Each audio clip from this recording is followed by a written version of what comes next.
구원은 율법이나 할례가 아니고 믿음으로 받는다 하는 것을 이야기하면서 또 지금 믿음으로 받는 것이 성경에는 어떻게 구체적으로 나와 있는가, 특히 구약을 통해서 예정을 해주고 있습니다. 사람은 약속을 하지만 잘 지키기가 어렵습니다. 서로 사랑해서 결혼하고 못 죽어서 난리인데, 그리고 결혼식도 하고 결혼서약도 하고 또 언약 반지도 교환하지만은 이혼하는 부부가 참 많습니다. 이건 인간이기 때문입니다. 보증을 써줄 때는 반드시 갚겠다고 철석같이 약속을 하지만은 살다 보면 또 사업을 하다 보면은 책임지지 못할 상황에 떠밀리게 되고, 그래서 결국 같이 망하는 겁니다. 이런 약속들은 관계가 좀 나빠지고 또 재산상의 그런 손실을 입은 것이기 때문에 또 나름대로 열심히 해서 만회할 기회가 있습니다. 그렇지만은 생명에 대한 것이나 인생에 대한 것, 영원한 운명에 관한 것이라면 이것은 심각한 문제입니다. 구원 문제, 영생 문제, 운명에 관한 것은 인간의 결심, 수고, 공로, 약속에 맡기지 않고 이것은 너무 중요하기 때문에 너희들로서는 보증을 못하겠다. 하나님께서 100% 내 주권으로 만들어 놓겠다. 그게 구원입니다. 우리가 세상 살아가면서 남보다 잘 살 수 있고 또 남보다 더 이렇게 인정받고 그렇게 할 수 있습니다. 이것은 우리의 노력과 수고로 얼마든지 이 세상에서 가능합니다. 그러나 정작 우리 인생의 중요한 문제들은 절대로 하나님께서 우리에게 맡겨주지 않았습니다.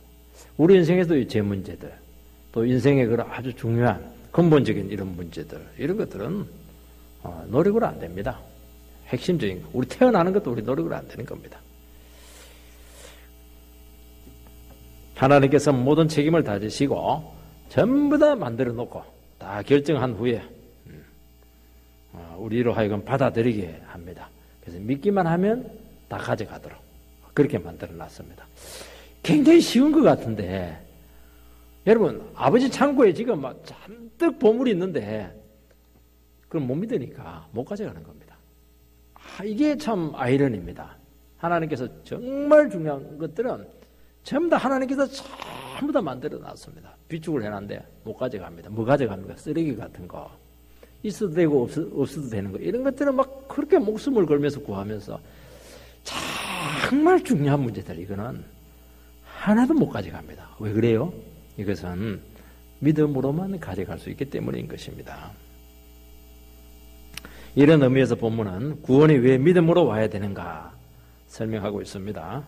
우리가 율법을 지키고 할례를 행하고 선행을 하고 봉사를 하고 나의 노력과 수고로 그렇게 하지 않고 오직 믿음으로 그 모든 축복을 그냥 그저 공짜로 다 주셨습니다.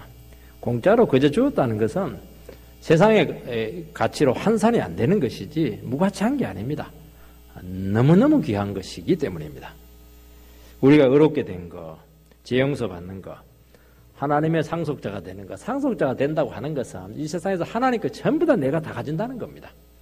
그래서 우리 상속자 된다 이러면 돈을 많이 주시나 그렇게 생각할지 모르겠는데 이 돈 정도가 아니에요.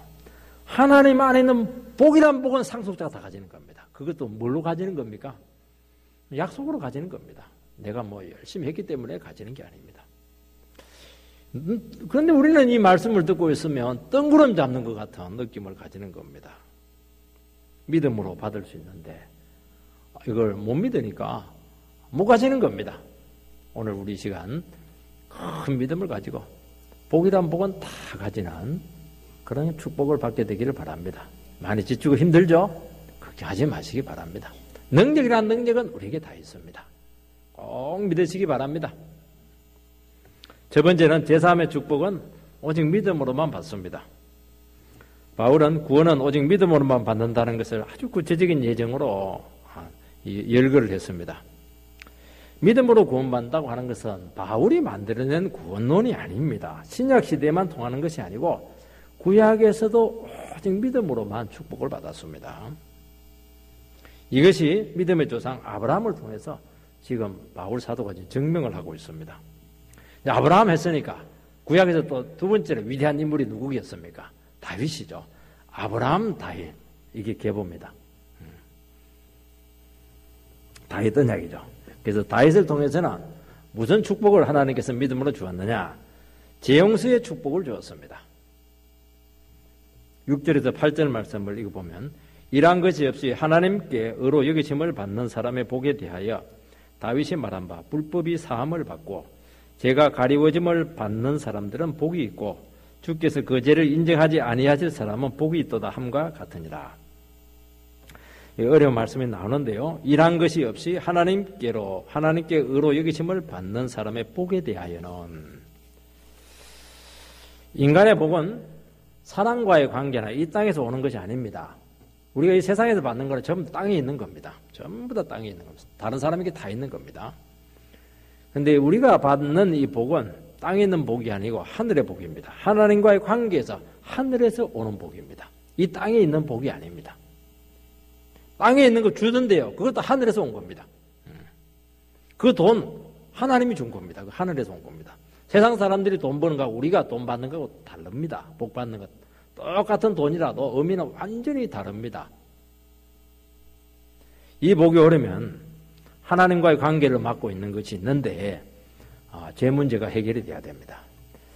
그래서 이 복은 일한 것 없이 받는 겁니다. 공짜로 받는 것이죠. 인간의 수고와 공로로 오는 것이 아닙니다. 이것은 어떻게 해서 오는 것이냐? 하나님과의 관계가 회복이 되면은 이 진정한 행복이 우리에게 오게 되는 겁니다.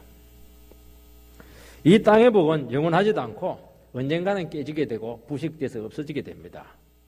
그러나 하나님과의 관계가 회복이 되고 또 우리가 제 문제가 해결이 되어서 아버지와의 그 관계가 회복이 될 때 이 진정한 복이 우리에게 오게 되는데 그 이유가 무엇이냐 하는 겁니다. 제 문제가 해결이 됐기 때문입니다. 두 번째는 죽음의 공포에서 우리가 해방되었기 때문입니다. 우리는 영생을 얻었습니다. 제 문제가 해결이 되었죠. 죽음의 문제가 해결이 되었습니다. 우리는 영원한 생명을 가지고 있습니다. 그래서 성도님들이 너무 안 죽으려고 이렇게 하는 것도 좋은 게 아닙니다. 죽을 때는 딱 깨끗하게 정리를 하는 게 좋고 또 죽을 때 보면 그렇게 사람들이 행복합니다. 그래서 되게 안 믿는 사람들이 믿는 사람 죽을 때 그 사랑하는 사람의 모습을 보고 천국을 많이 인정을 합니다. 또 하나는 뭐냐니까 하나님이 늘 함께 하심이 나타나기 때문입니다. 이게 뭐냐니까 이 진정한 복이에요. 이게 죄 용서가 해결이 되었죠. 죽음의 문제가 해결이 되었죠. 하나님이 늘 함께 하시죠. 엄마 품에 있는 어린 자녀처럼 하나님 안에서 늘 행복한 겁니다. 오늘 영 행복하지 않는데요. 그것은 하나님 품 안에 있는 것이 아니고 지금 막 세상을 쏟아내가지고 죄도 많이 짓고 이렇게 하니까 편안하지 않는 것이 정말 하나님 사랑하고 정말 기도하고 하나님 감격하고 이러면 막 그렇게 행복해요. 이 저녁 시간도 그렇게 행복합니다. 고역이 아닙니다. 이 본문은 그거 다 거두절미하고 재용수의 축복을 얘기합니다. 이게 얼마나 인간을 행복하게 하는가 하는 것을 이 다윗의 경우를 통해서 지금 보여주고 있습니다. 오늘 우리가 읽은 이 말씀은요. 시편 32편의 인용입니다. 다윗이 범죄한 후에 제사함을 받고 찾아온 행복을 노래하십니다. 다윗은 참 위대한 왕인데 한순간의 정욕으로 신하의 아내를 겁탈하고 빼앗고 그 남편인 신하를 일부러 죽였습니다. 요즘으로 말하면 가정 파괴범입니다. 정말 파렴치범입니다. 사실은 이게 통과한 것만 해도 이게 엄청난 건데 남편 죽이고 집안 완전히 망가뜨리고 부인을 빼앗았습니다. 세상에 이런 파렴치한 사람이 어디에 있습니까? 다윗이 그렇게 했습니다. 그가 왕으로서 얼마든지 그 당시는 왕들은 그렇게 많이 하지 않습니까? 그렇게 속단하고서 1년 동안 회개도 안 하고 예배 잘 드리면서 편하게 살았습니다. 하나님은 나단 선지자를 보내서 그의 죄를 지적하고 회개했을 때 그의 회개가 진실이라는 것을 알고 그의 삶을 다시 한 번 더 용서하시고 회복을 시켜 주셨습니다. 여러분, 다윗이 죄를 짓기 전에는 거룩한 하나님의 종이었습니다. 죄를 짓고 나니까 죄의 종이 되어버렸습니다. 정욕의 종이 되었던 겁니다. 이렇게 무서워요. 한 번 죄를 딱 지었는데 그동안 잘했던 건 싹 없어지고, 어이구, 가정 파괴범, 정말 더러운 파렴치범, 이렇게 되는 겁니다. 죄가 이렇게 무서운 겁니다. 한 번 죄를 딱 지었는데 그 죄가 주는 고통이 얼마나 심했는지 1년 동안 편하게 산 게 아닙니다. 막 그 양심의 고통을 죽이면서 자기를 그냥 변명해가면서 그냥 죄의식을 느껴가면서 이렇게 억지로 자기를 지켰는데 하나님 앞에 나가서 용서를 탁 받으니까 세상에 가장 복된 사람은 누구냐? 죄가 가리움을 받은 사람이다. 죄 용서 받은 사람이 최고로 행복한 사람이다. 다윗이 이런 고백을 합니다. 이게 죄 지어 보고 용서 받아보면 아는 겁니다. 여러분, 죄 짓고 있는데 맛있는 거 먹어봐야 무슨 소용이 있습니까? 뭐 죄인이 좋은 집에서 봐야 무슨 소용이 있습니까? 아파트에서 봐봐요. 아무 소용. 초가집에 있더라도 깨끗하게 하나님 앞에 깨끗한 양심으로 있는 게 이게 최고로 복된 겁니다. 여러분, 죄라고 하는 것은 사람들은 그동안 생각으로 또 관념으로 생각을 많이 합니다. 그러나 죄는 그게 아닙니다. 무서운 힘이요, 폭군이요, 무서운 세력을 가지고 있습니다. 이 세상에서 죄를 이길 수 있는 인간은 없습니다. 죄를 짓는 순간 죄의 종이 됩니다.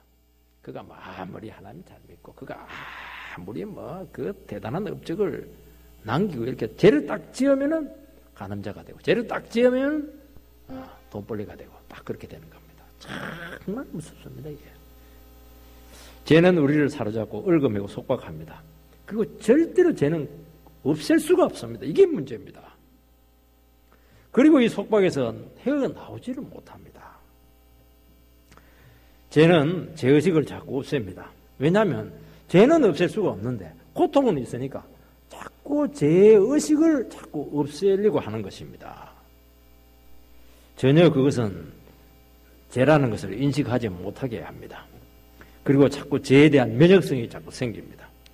처음에는 죄 지으면요, 어떻게 되면 손이 막 떨리고 땀이 나고 가슴이 두근두근하고 할까말까 이렇게 하는데 몇 번 하고 나면 대범해지고 아무렇지도 않게 막 넘어고 훔쳐버리고 막 남은 사람 챙겨버리고 점점 죄에 대한 용기가 생기는 겁니다. 바늘 도둑이 소도둑 된다고 하지 않습니까? 그렇게 되는 겁니다. 양심을 대단히 무디게 만드는 겁니다. 그리고 막 나는 이렇게 어렵고 힘든 상황에서 죄 지을 수밖에 없다. 아마 그런 변명을 또 내려놓기 시작합니다. 그러면서 그 인격과 인생이 망가지기 시작합니다. 그러다가 뭐 천재지변이 온다든지 뭐 큰 사고가 나면은 하나님이 나를 심판해서 두려움을 느끼면서 막 복음을 저리게 하는 것이 뭐냐니까 이게 죄가 주는 고통인 것입니다. 죄의식을 없애지만 동시에 죄의 권세가 사람들을 죄의식의 노예로 만듭니다. 그런다고 없어지는 게 아닙니다. 평소의 삶 속에서도 아무것도 못할 정도로 이 심판에 대한 두려움으로 벌벌 떨게 만듭니다. 여러분, 종족 공직자들이나 또 회사에서 아주 중요한 핵심 직책을 맡은 그런 사람들이 검찰의 소환을 받아서 조사를 받게 되면은 자살을 요즘 많이 하고 있습니다. 어떻게 저렇게 높은 직책에 있는 사람이 저렇게 쉽게 자살을 할까? 객관적으로 보면 자살할 이유가 없습니다. 가서 변명하고 정 안 되면 한 3년, 5년 살고 오면 되는 겁니다. 벌금 내고 좀 명예훼손 당하면 되는 겁니다. 그런데 뭐 자살할 것도 아닌데 우리가 봤을 때는 뭐 덜컥 자살을 하는 겁니다. 여러분, 자살을 선택한다고 하는 것은 정상적인 감정을 할 수 없습니다. 그 순간 엄청난 죄의식이 그를 사로잡았기 때문에 그것을 견디지를 못했기 때문입니다. 그래서 이 죄의식과 이 고통에서, 죄가 주는 고통에서 스스로 헤어나오는 방법은 목숨을 끊는 것밖에 없다. 그 순간에는 그렇게 믿었기 때문에 과감하게 자살을 하는 겁니다. 이 고통에서 노연할 수 있는 방법은 뭘까? 죽음만이 나를 이 고통에서 놓여날 수 있다. 그 속임수죠. 속임수에 넘어가기 때문입니다. 그래서 살아있는 게 낫습니다. 죽으면 심판대 앞에 서야 되니까 영원히 사함을 못 받습니다. 살아서 철저히 예수 앞에 나와서 회개해야 되는데 이게 속임수입니다. 얼마나 제가 주는 고통이 힘드는지 이걸 죽음 외에는 탈출할 방법이 없는데 죽고 나서도 탈출하지 못하는 게 문제. 그거는 끝나는 겁니다. 여러분 중요한 사람이고 아직 살아야 될 이유가 얼마나 충분한지 모릅니다. 또 책임져야 될 처자식도 있고 정말 감당해야 될 아주 중요한 목들이 많습니다. 그런 사람들이 다 똑똑한 사람들이고 정말 유능한 사람들입니다. 그런데도 쟤는 그 사람을 자포자기하게 해서 결국 죽음으로 내몰리게 만드는 겁니다. 이게 제가 얼마나 무서운가 하는 것을 보여주는 것입니다. 여러분 다윗이 자살하지 않고 사는 것만 해도 대단한 겁니다. 정말 대단한 겁니다. 1년 동안이나 그렇게 8인처 범이 그 안에 성령 있는 사람이잖아요. 그렇게 자기 죄를 토하지 않고 산다고 하는 게 이게 보통 다윗도 즐긴 사람이 아닙니다. 반대로 다른 사람을 죽이는 것으로 나타나기도 합니다. 요즘 미국의 총기 사건들은 막 나타나는데요. 대부분 그 근본 밑바닥을 파고 들어가면 죄의식의 문제입니다.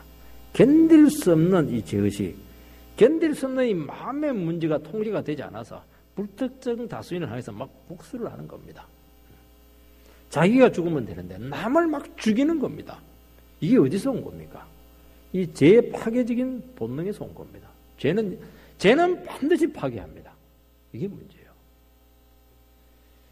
여러분 한 번 죄를 지으면 이게 없어지면 될 텐데 세월이 약이겠거니 해가지고 싹 없어지면 될 텐데 한 번 죄 지으면 절대로 없어지지 않습니다. 너희가 한 홀이라도 갚지 않으면 지옥에서 나오지 못한다. 예수님께서 그렇게 말씀했는데 이거 한 홀이는 털 하나의 털 이거. 위안부 우리 할머니 하는 일본이 아무리 용서를 해도 없어지지 않습니다. 한 번 죄 지은 건 없어지지 않습니다. 용서는 그냥 막 배상이 끝났다고 하면서 자꾸 막 부해를 막 저지르고 위자료 주었는데 막 그렇게 자꾸 이야기해가지고 더 막 속만 상하게 합니다. 한 번 죄로 말미암아서 파괴된 인격과 인생과 가정은 회복될 수 없습니다. 이게 돈으로 되는 게 아니에요. 돈으로 되는 게 아닙니다. 정말 철저히 회개하고 하나님이 다시 한 번 더 주신 인생 가운데서 은혜가 막 퍼부어지고 눈물 막 우리 식으로 말하면 막 그냥 엄청나게 흘리고 이러면 조금 나아지는 겁니다. 이렇게 죄는 고통스럽게 하고 모든 것을 파괴하고 이것을 없애기 위해는 정말 예수 보혈의 피 외에는 불가능합니다. 될 수가 없습니다.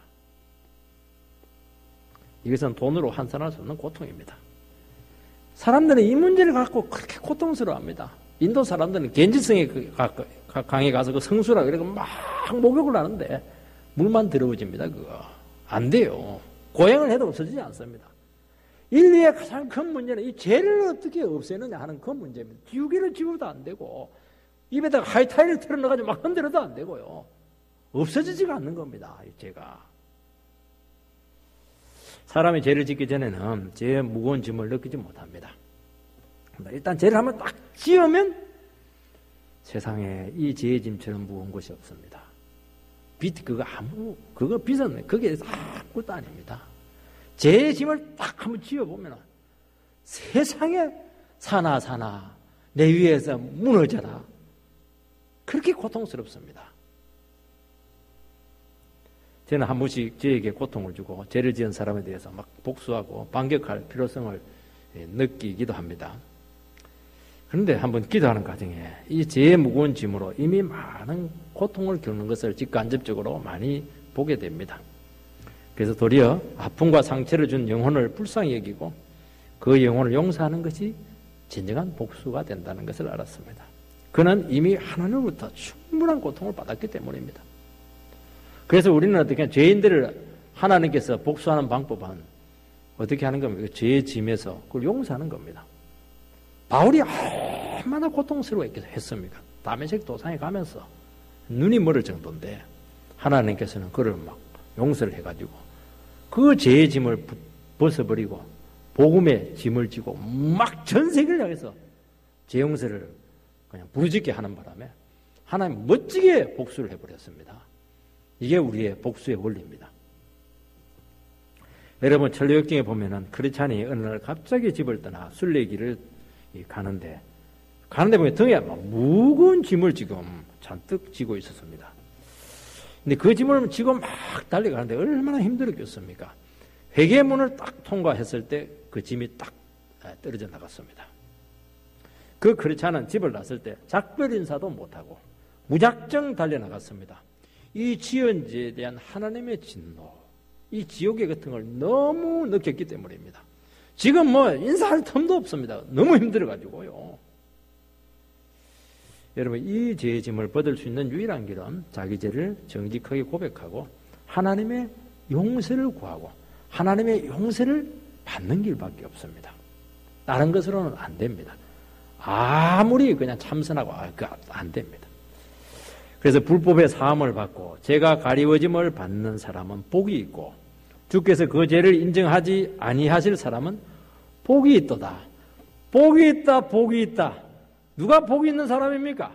죄 용서받고 새 사람 된 사람이 제일 복된 사람입니다. 이 사람은 정말 행복한 사람입니다. 돈 없어도 또 뭐 세상에서 인정받지 못해도 죄 용서받은 사람이 최고로 행복한 사람인 줄 믿습니다.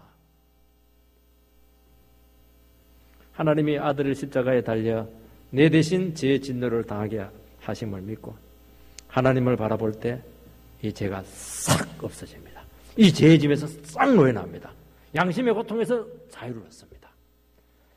여러분 이것처럼 인류가 기대했던 것, 이것처럼 우리를 복되게 하는 것이 어디에 있습니까? 다른 것으로는 절대로 안 됩니다.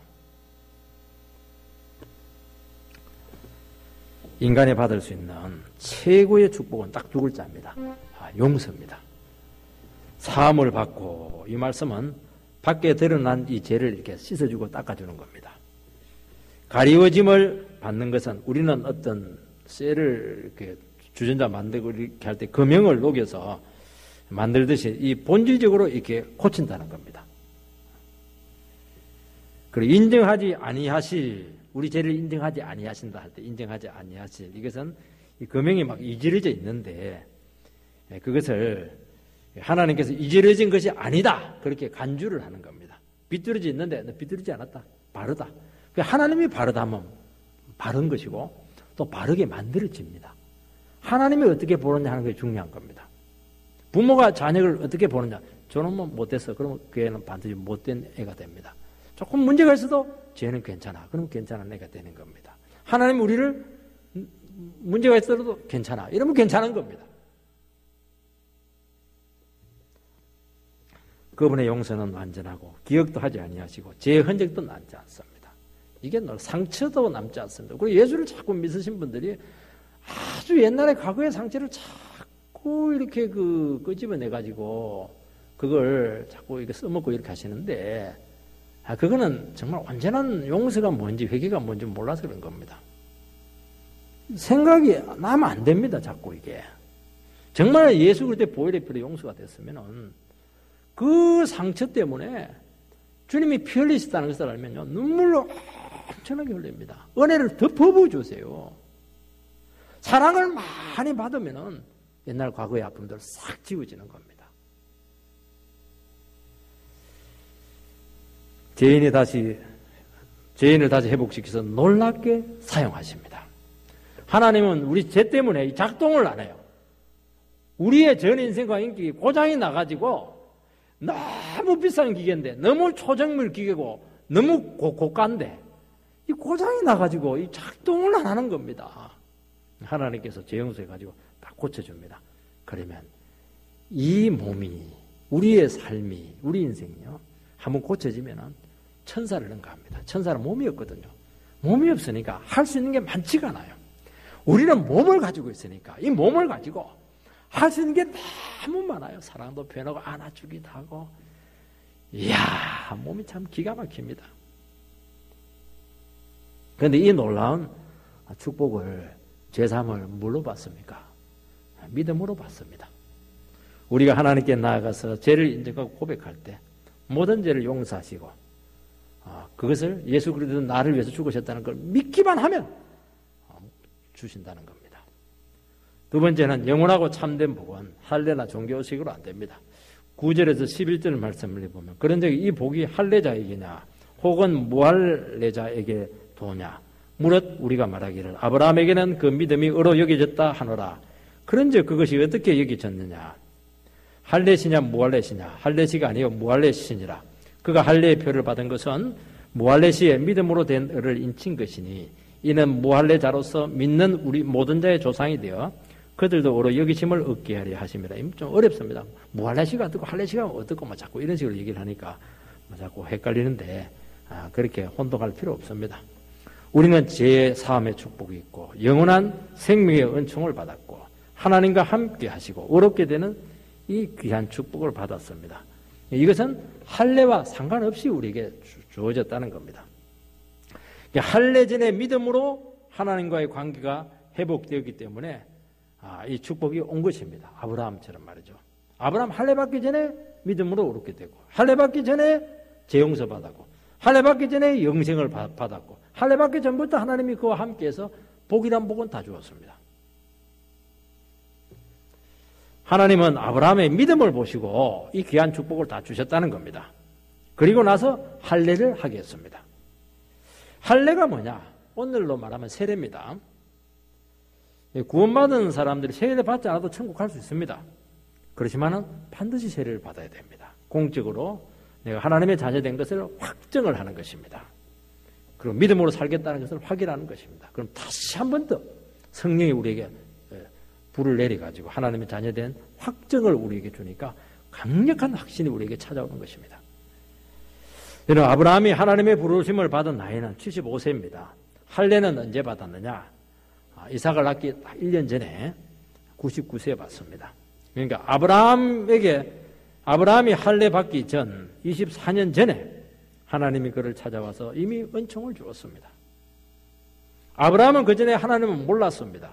하나님 뜻대로 살지도 않았고 우상을 섬겼습니다. 그런데 그에게 생각지도 않았는데 하나님의 은총이 임했고 말씀이 찾아왔고 그 은총을 아브라함이 그대로 받고 믿었습니다. 그 믿은 증거가 뭡니까? 믿고 말씀에 순종해서 떠난 겁니다. 이것은 하나님의 구원은 인간의 노력이나 수고나 공로로 받은 것이 아니고 하나님의 일방적인 사랑과 긍휼로 주어졌다는 것입니다. 구원은 하나님께로부터 왔다는 것입니다. 이것을 반드시 알아야 됩니다. 이것을 잘 모르기 때문에 자꾸 믿음이 헝클어지는 겁니다. 구원은 어디서부터 왔습니까? 외부에서 온 것도 아니고 내 안에서 온 것도 아니고 하나님께로부터 왔습니다. 하나님께로 왔기 때문에 완전한 겁니다. 하나님께로 왔기 때문에 나의 상태와 상관없이 구원은 이루어지게 되는 겁니다. 저는 신앙의 불모지에서 태어났고 미신의 아들이었습니다. 그의 근처에도 못 갔습니다. 하나님도 몰랐고 하나님을 무조건 대적했고 하나님 뜻대로 살지도 않았습니다. 대학 다니는데 우연히 장로님 가정에 하숙집을 들어가게 되었고 제 하숙집 옆방에 보니까 예수 잘 믿는 친구가 있고 그 사람보다 더 잘 믿는 선배가 있었습니다. 제 룸메이트는 어느 날 이상해지더니 성경책 들고 작은 가정교회를 나갔습니다. 저도 한두 달 후에 그 가정교회 갔는데 설교를 딱 첫 방에 듣는데 막 큰 은혜가 불가항력적으로 찾아왔습니다. 저는 내 룸메이트가 너무 빠진 거 아니야? 구출해줘야 되겠다. 이단 아니야? 그렇게 생각해 따라갔는데 내가 그냥 은혜를 받아가지고 주님의 포로가 되어버렸습니다. 생각지도 못한 선물을 받은 겁니다. 나는 안 좋은 마음으로 찾아간 겁니다. 친구를 위해서 구출해 주려고 찾아간 겁니다. 그때 이후로 제 삶은 완전히 바뀌었습니다.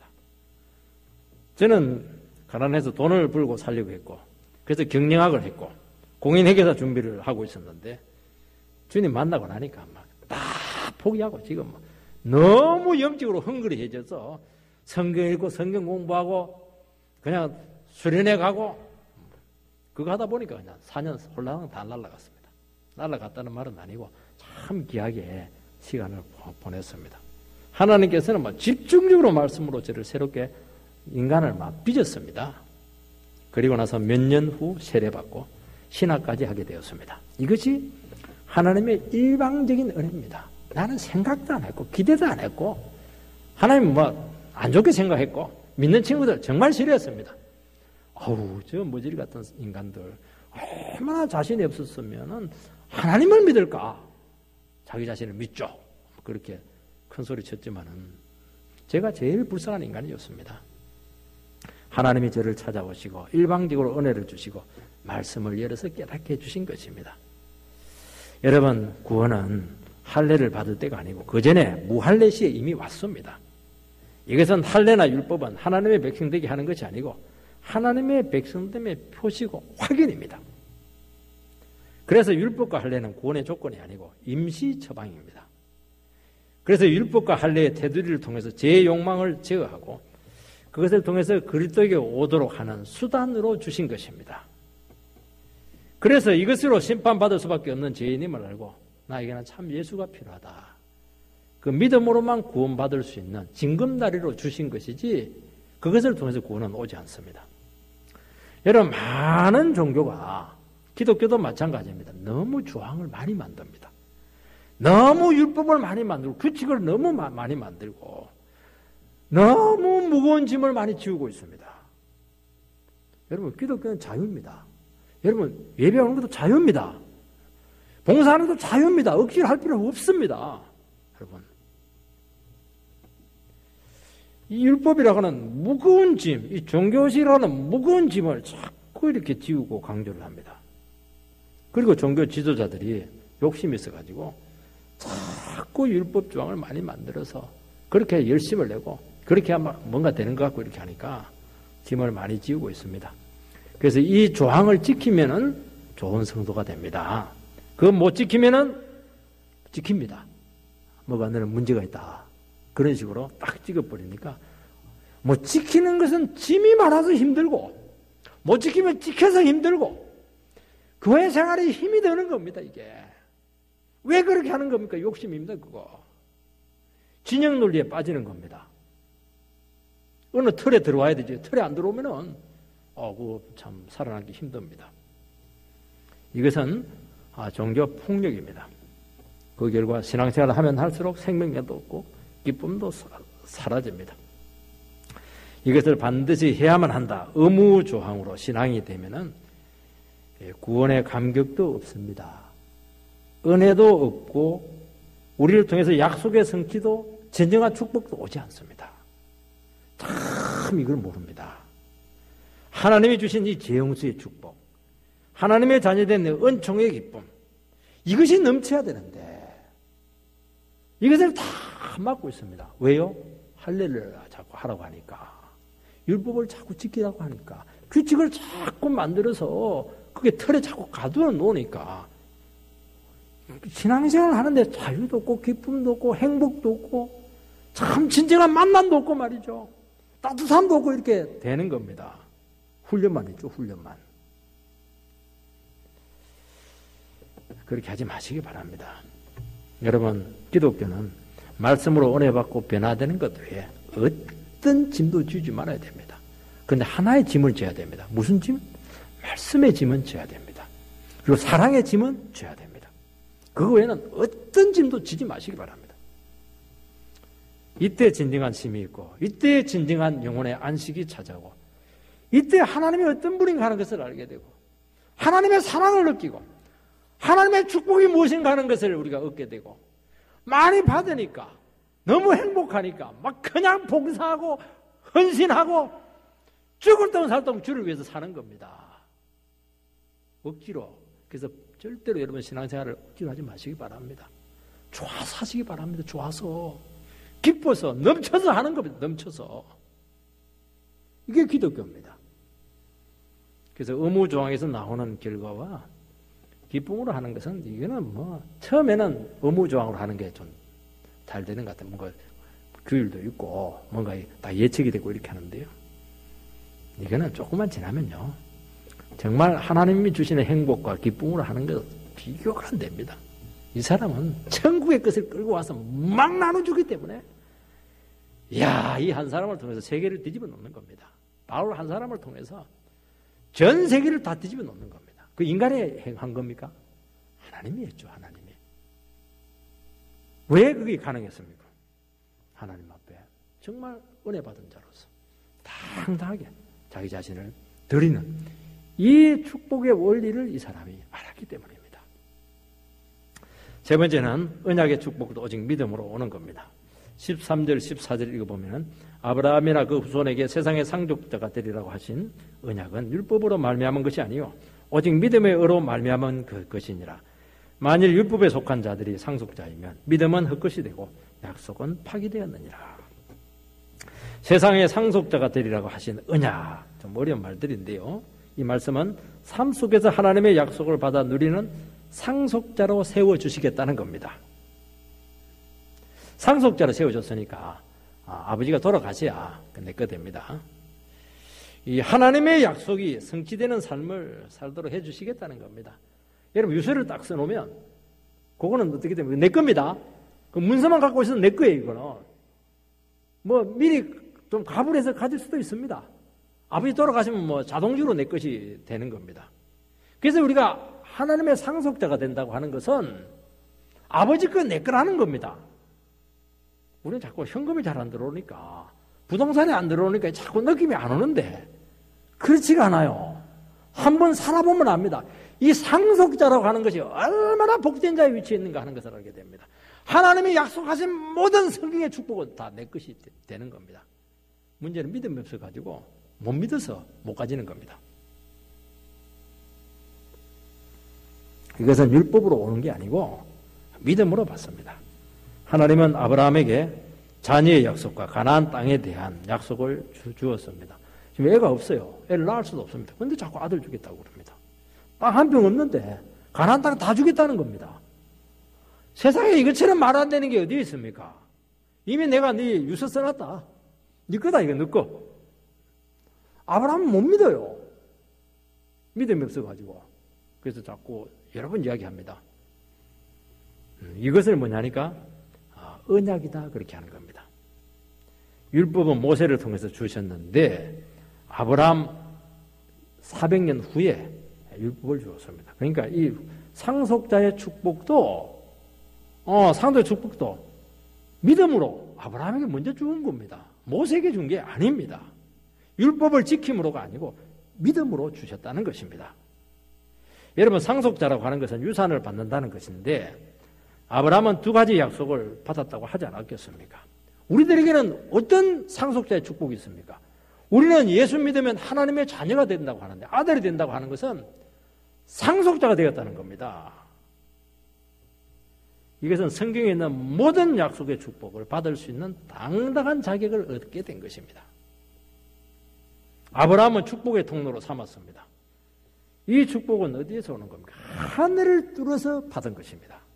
이 세상에 있는 것을 끌어모아서 모아놓은 그런 모조 축복이 아닙니다.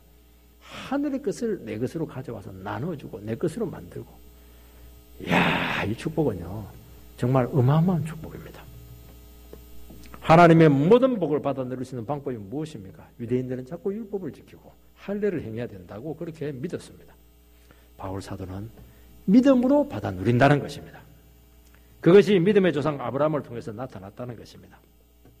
아브라함은 말씀을 믿고 본토 친척 아비 집을 떠나서 가나안 땅으로 왔을 때 벌써 믿음으로 순종을 한 겁니다. 믿음으로 딱 반응을 하니까 그때부터 하늘이 열렸습니다. 기도하는 것마다 응답이 되었어요. 그가 믿음이 좀 떨어지면 문제가 생겼는데 믿음으로 하는 것은 100% 축복으로 다 나타났습니다. 이게 너무 놀라운 겁니다. 이게 우리가 믿음으로만 하면 무조건 약속이 있습니다. 약속이 성취가 됩니다. 믿음을 안 하니까 그게 아버지께 만약에 내게 안 되는 겁니다. 축복이 안 오는 겁니다. 복이 안 오는 겁니다.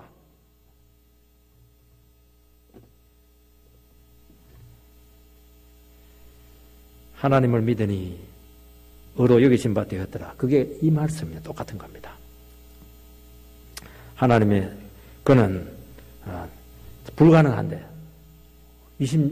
약속받고 25년 후에 아들 얻었습니다. 이게 뭐 자기 힘으로 얻었습니까? 약속으로 얻은 겁니다. 없던 가나안 땅을 공짜로 얻었습니다. 여러분 그 부동산에서 그 얻은 게 아닙니다. 돈으로 산 게 아닙니다. 400년 후지만은 공짜로 가나안 땅, 젖과 꿀이 흐르는 땅을 뭐 통째로 자녀들이 다 가진 겁니다. 자식이 가지면 자기가 가진 겁니다. 일방적으로 주시는 은총이었습니다.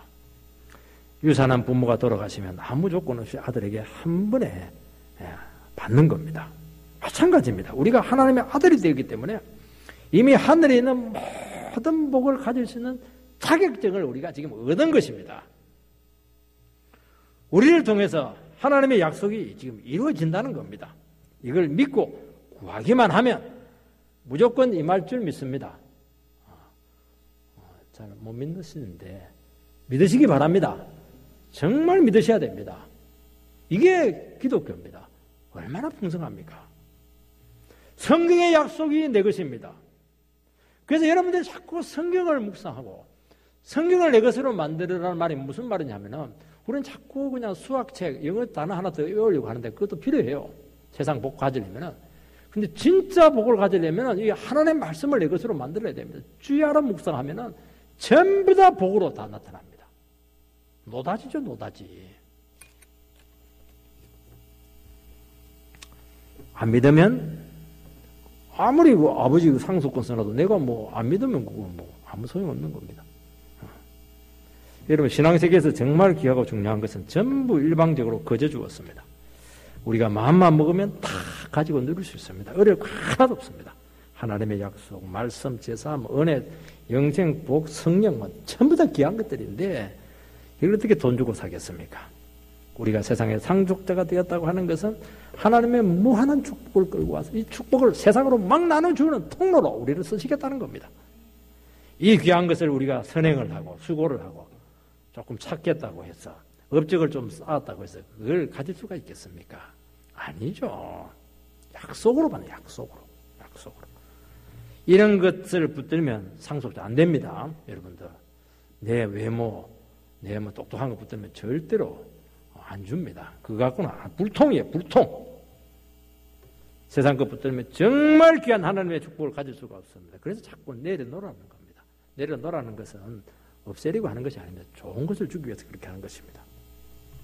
15절 16절 말씀을 읽어보면 율법은 진노를 이루게 하나니 율법이 없는 곳에는 범법도 없느니라. 그러므로 상속자가 되는 그것이 은혜에 속하기 위하여 믿음으로 되나니 이는 그 약속을 그 모든 후손에게 굳게 하려 하심이라. 율법에 속한 자에게 뿐 아니라 아브라함의 믿음에 속한 자에게도 그러하니 아브라함은 우리의 모든 사람의 조상이라. 율법은 진노를 이룹니다. 율법을 지키려고 하면 할수록 지킬 수 없는 자기 자신을 깨닫게 됩니다. 그리고 내가 하나님의 진노의 자녀라는 것을 알게 됩니다. 내가 열심히 살았지만은 결국 하나님의 진노만 심판만 쌓았다는 것을 알게 됩니다. 율법이나 인간의 행위를 의지하면은 그렇게 하니까 자꾸 신앙생활을 하는데도 자신감이 없는 겁니다. 여러분, 자신감은 어디서 생깁니까? 자식의 자신감은 아버지가 자꾸 격려해 줄 때, 인정해 줄 때 생기는 겁니다. 아버지가 너는 안 돼. 그러면 자신감이 없는 겁니다. 하나님의 축복을 받을 자격이 없다는 것만 자꾸 확인하게 되기 때문에 종교 행위로, 율법으로, 규칙으로, 어떤 의식으로 신앙생활을 하게 되면은 하면 할수록 자질감이 생깁니다. 하면 할수록 힘이 빠져요. 여러분, 제일 확실한 것은 뭐냐? 아버지께서 주신 약속이 확실한 겁니다. 성경 말씀이 확실한 겁니다. 우리의 행위나 업적이나 수고나 상속자의 자격을 가진다면 하나님의 축복을 우리는 그것으로 상속자의 자격을 가진다면 축복 못 받습니다. 여러분, 분신과 같은 기업체를 유능하고 일 잘하는 직원에게 아버지는 물려주지 않고 결국 누구에게 물려줍니까? 준비도 안 돼 있어요. 어려요. 경륜도 없어요. 경험도 없습니다. 그 아들에게 반드시 물려줍니다. 아들은 이것을 압니다. 만약 능력이나 인사고과 성적으로 물려준다면 절대로 그 아들 못 받습니다. 어느 범위 안에 있는 그 성지는 이런 노력이나 유능한 능력으로 이게 가지만은 기업 때도 보면 전부 족벌입니다. 딱 어느 수준까지 제3자들을 올려놓지 정말 핵심 포스트는 전부 다 자기 식구입니다. 작은 회사들 말이죠. 아들은 이미 자기 것인 줄 알고 성진이나 잘 보이는 그거 신경 안 씁니다. 어차피 내 건데요. 뭐. 자유롭습니다. 어떤 아들은요, 뭐라고 하냐니까, 에이, 안 받을까 보다. 이래가지고 큰 소리 팍 치는 바람에 아버지가 뭐 싹싹 빕니다. 제발 받아줘라. 제발 받아줘라. 이렇게 합니다. 긴장을 하죠. 누가 그 기업체를 차지합니까? 능력이나 실적이 많은 사람이 아니고 약속 있는 아들이 차지하는 겁니다. 때가 되면 후계 작업을 하는데 그 아들 중심으로 판을 완전히 새로 다 짜서 그 아들의 능력과 상관없이 회사가 돌아가도록 만들어서 안전하게 물려줍니다. 이게 하나님께서 우리에게 주시는 축복의 방식인 것입니다. 여러분, 요수아가 가나안 땅을 무력으로 정복하지 않습니다. 하나님이 주신 약속, 가나안 땅을 주시겠다. 그 약속 믿고 그냥 가는 겁니다. 방법은 몰라요. 가니까 요단강이 갈라지고, 가니까 여리고성이 무너지고, 참 이런 기적이 나타난 겁니다. 여러분, 큰 역사는 내 노력과 내 머리, 내 전략에서 오는 것이 아니고 말씀에 대한 믿음에서 오는 겁니다. 하나님의 말씀 붙들고 나아가라 하는 이유는 이 말씀만이 하나님의 약속을 성취하게 하고 모든 좋은 것을 다 가질 수 있기 때문인 것입니다. 믿고 나가면 어떻게 이루어진지 몰라요, 우리는. 왜냐하면 내가 노력해서 내 원인에서 이게 이루어진 거 아니기 때문입니다. 근데 어떻게 하다 보면 돼 있습니다. 참 신기해요. 누가 했습니까? 하나님이 했죠. 뭐. 하나님의 능력과 방법은 무궁무진하니까 몰라요. 우리가 어떻게 될지 모릅니다. 근데 믿음으로 믿고 가니까 돼 있습니다. 아브라함은 약속 하나 믿고 끝까지 걸어갔습니다. 그 약속에 400년 후에 이루어지는데 흔들리지 않았습니다. 너무 근시안적으로 작은 것에 우리 마음 뺏기지 마시기 바랍니다. 그래서 우리가 자꾸 눈에 보이는 작은 이익에 말씀을 놓치지 말라고 하는 것은 큰 것이 있기 때문에 그렇게 하는 것입니다.